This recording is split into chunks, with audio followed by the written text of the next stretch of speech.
네, 조금 혁명의 전에 한동훈 국민의힘 대표가 의총장으로 이동을 했다고 합니다. 의총장에서 발언하고 나오는 길에 입장을 밝힌다고 하는데요. 입장이 나오면 저희가 바로 전해드리도록 하고요. 지금 저희 국회 특설 스튜디오에 이준석 개혁신당 의원이 나와 있습니다. 네, 의원님 어서 오십시오. 네, 안녕하세요. 조금 전 윤석열 대통령 입장문이 나왔는데 보셨습니까? 좀 어떻게 보셨어요? 사실 윤석열 대통령 본인이야 만감이 교차하면서 2년 반 동안 내가 열심히 했다 이렇게 주장하고 싶었겠지만은 제가 들으면서 참 공감이 안 가더라고요. 네. 그 4대 개혁도 언급하고 있던데 그게 사실 사회 혼란을 가중시킨 거나 마찬가지거든요. 사실 저는 이 스노우볼이 계속 굴러왔다 생각하고 그 안에는 대통령의 독선적인 4대 개혁이라 이름 지은 정책 독주 그리고 최상병 관련 특검이라든지 이런 것들 적절히 대처하지 못한 것들이 누적되어서 여기에 이르렀다 이렇게 보는데 그러니까 항상 윤석열 대통령이 지적했다는 게 뭐냐면 세상에 대한 인식 자체가 일반적인 사람과 다릅니다. 거기서부터 문제가 시작되는데 이번에 담화도 마지막까지도 그랬습니다. 이번 담화에 사과라는 표현 자체가 아예 없더라고요. 본인은 그러니까 흔히 이제 누군가 법정에 가면은 형량을 다투는 경우와 무죄를 다투는 경우가 있다고 하지 않습니까? 지금 윤석열 대통령 나는 잘못한 것이 하나도 없고 네. 그러니까 또 한방 승부를 노리고 있는 겁니다. 제가 이분한테 계속 한방을 노리는 정치를 해왔다. 아무리 본인이 잘못된 게 누적되어도 그때마다 국민들에게 소상히 얘기하고 풀어가는 게 아니라 이거 한 방이면 돼. 그리고 나중엔 급히 유전까지 캐고 이러지 않습니까? 대왕고래 이런 거 하겠다 그러고. 그러니까 자신에게 불리한 상황을 항상 뒤집을 수 있다고 생각하는 건 네, 좋은데. 의원님 지금 한동훈 대표 입장이 나오는데 들어보겠습니다. 받아들입니다.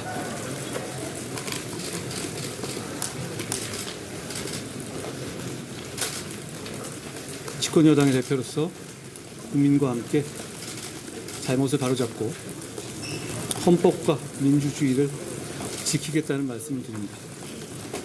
제 말씀은 여기까지입니다.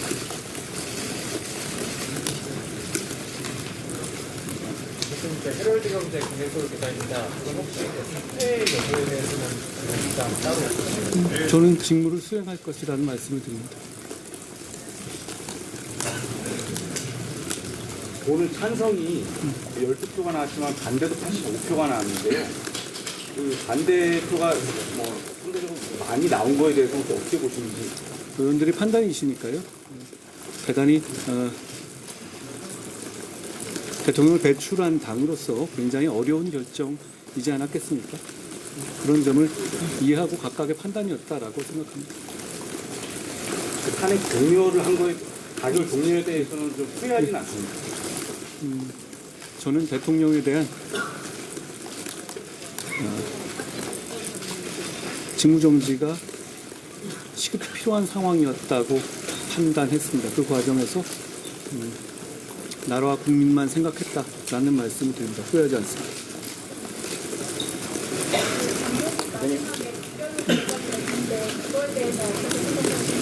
말씀드린 것처럼 아까 제가 첫 번째, 두 번째 말씀드린 게 포함될 수 있을 것 같은데요. 권성동 원내대표하고는 어떤 말씀 좀 나누셨을까요? 저 의총에서 저보고 좀 와서 말씀해달라는 정도 말씀을 나눴습니다. 어디시죠? 어디? 상당히 격앙들 계시고요.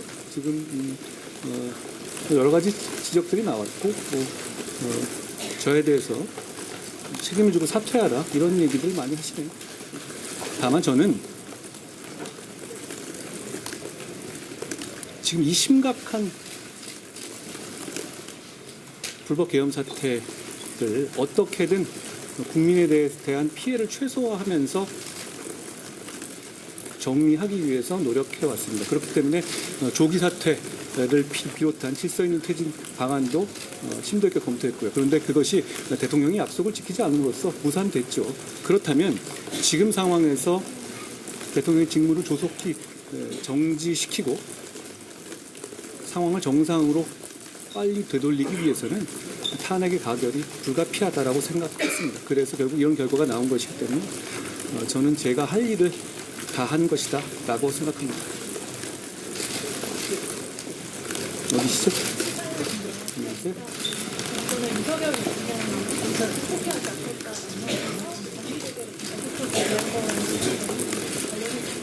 제 탄핵 절차로 들어갔기 때문에 대통령께서 잘 판단하실 거라고 생각합니다.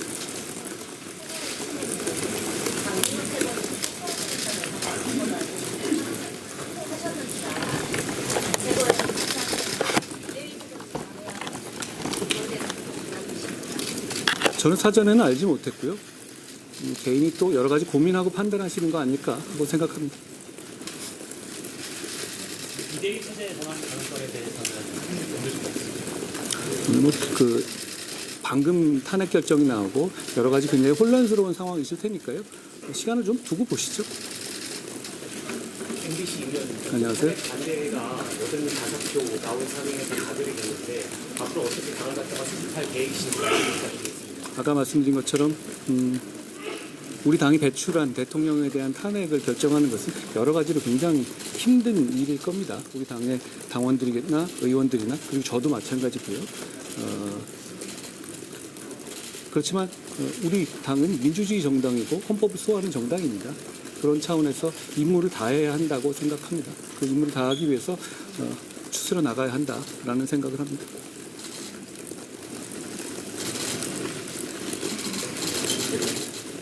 다른 없으신가요? 하셨던 분 말고 안 하신 분 계시니? 이제 곧 있으면 조기 대선 시장으로 돌입할 수 있는데요. 출마 가능성이 지금 그런 얘기 할 계제는 전혀 아닌 것 같네요.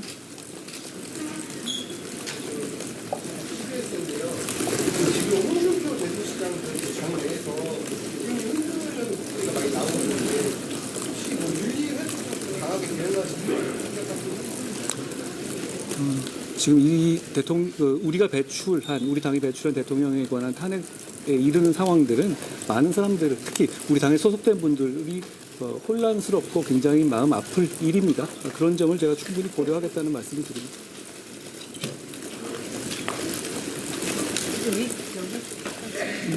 이 정도 할까요? 여기까지만 하겠습니다. 고맙습니다. 윤리 문제는 좀 어떻게 고맙습니다. 여기까지만 고맙습니다. 하겠습니다.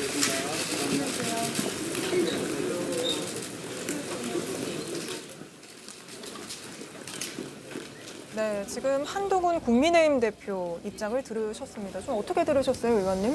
글쎄요, 저는 이 상황에서는 탄핵을 당한 정당의 당대표라고 하는 것은 어쨌든 이 상황에 책임을 지겠다는 실질적인 행동이 필요하거든요. 네. 근데 저는 한동훈 대표가 자기 자리를 지킬 수 있다고 착각하는 것 같습니다. 본인이 뭘 하겠다는 얘기를 자꾸 하거든요.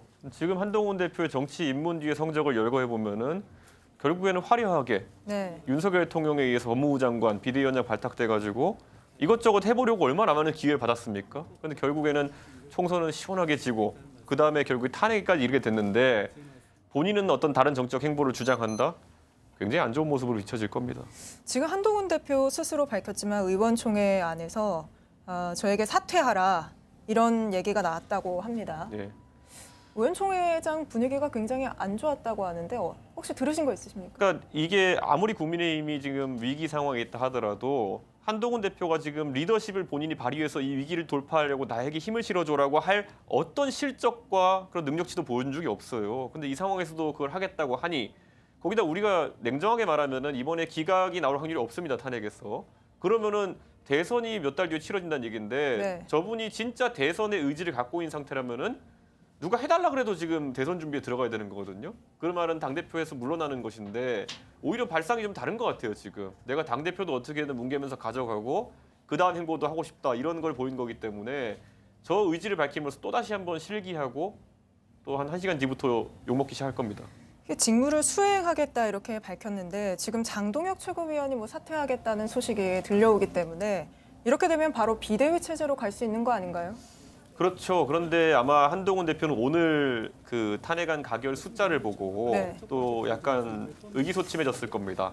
본인이 적어도 여기서 적극적으로 입장을 밝혔는데 이번에 보면 12표 정도가 네, 찬성 찬성으로 돌아선 거 12표, 보여요. 기권 3표, 무효 8표 이렇게. 그러니까 무효 8표가 사실 뭐 가에다가 옆에 표식 적어가지고 나는 사실 네. 찬성인데 네, 이번에 네. 박연아 이런 의지거든요. 그럼 최대 20표 정도인데 네. 비례가 많아요.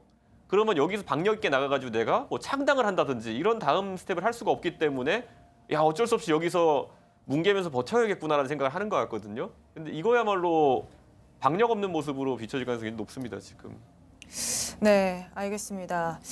그리고 지금 사실은 이게 국민의힘은 탄핵안이 가결되든 부결되든 뭐 분열할 거다 이런 얘기가 있었는데 의원님이 국민의힘 내부 누구보다 또 잘 아시니까 어떻게 생각하세요? 제가 그래서 어제쯤 제가 몇 명 정도 동참할 거 아니냐고 해서 20명 정도를 했는데 실제 12와 8로 나오지 않았습니까? 그게 적극적인 동참이 10이었고 좀 소극적인 동참이 8이었는데 저는 그 정도면은 분열이라고 할 만큼의 원심력을 만들어낼 그 힘이 안 됩니다. 예전에 네. 박근혜 대통령 탄핵 때 바른정당이 33명 정도의 의원, 그것도 중진 위주로 꾸려졌었거든요. 근데 지금은 비례도 많고 그래서 애초에 새로운 시도를 할 수가 없는 상태이기 때문에 생각보다 네. 같이 가라앉았지였던 원심력이 생길 상황 아니다. 한동훈 대표 본인도 그런 스타일의 지도자는 아닌 것 같고요. 박근혜 전 대통령에 이어 윤석열 대통령까지 뭐 연속으로 보수 대통령이 탄핵안이 통과가 됐습니다. 이건 왜 그렇다고 보세요? 저는 박근혜 대통령은 사실 아무도 좀 예상하지 못했고 그리고 무엇보다도 나중에 탄핵이 돼서도 법리상으로 다퉈볼 분이 있다고 사람들이 생각했고 다만 그때 윤석열, 한동훈 검사라는 두 굉장히 특이한 검사들이 그 경제 공동체론이나 이런 걸 가지고 밀어붙여가지고 탄핵까지 갔습니다. 그런데 사실 이번에는 그것과는 경중을 비교할 수도 없는 대통령 본인이 친위 쿠데타성 내란을 일으킨 거거든요. 저는 여기에 대해 가지고는 훨씬 더 민감하게 대응해야 되는데 그럴 힘 자체도 없다 지금 국민의힘에는. 그걸 박력 있게 들고 나가 이번에 탄핵 정국에서 김상욱 의원 정도 빼놓고는 누가 용기 있게 자기 소신을 이야기했습니까? 저는 네. 그래서 앞으로도 좀 난망하다 이 사태를 해결할 방법이 그런 생각을 합니다. 네, 마지막으로 이거 하나 더 질문 드리고 싶은데 이게 조기 대선 얘기 아까 하셨잖아요, 의원님도. 근데 내년 3월에 내가 만 40세가 된다. 이런 이야기를 또 직접 밝히셨어요. 혹시 뭐 대선 나가실 계획이 마음이 있으신가요? 저는 정당 입장에서 개혁신당도 당연히 대통령 선거에서 비전을 가지고 다른 당과 겨뤄야지만 정당이 발전해 갈 수 있다 믿기 때문에 이게 지금 탄핵이라는 것이 저는 오래 걸리지 않을 거로 보입니다. 네. 그래서 만약 1월 말 이전에 되면은 저는 못 나가고요. 1월 말 이후에 그러니까 2월에 만약에 탄핵 결과가 나오게 되면은 참여가 가능할 텐데 저는 진지하게 검토하고 있습니다. 알겠습니다. 오늘 말씀 여기까지 나눠보겠습니다. 이준석 의원이었습니다. 예.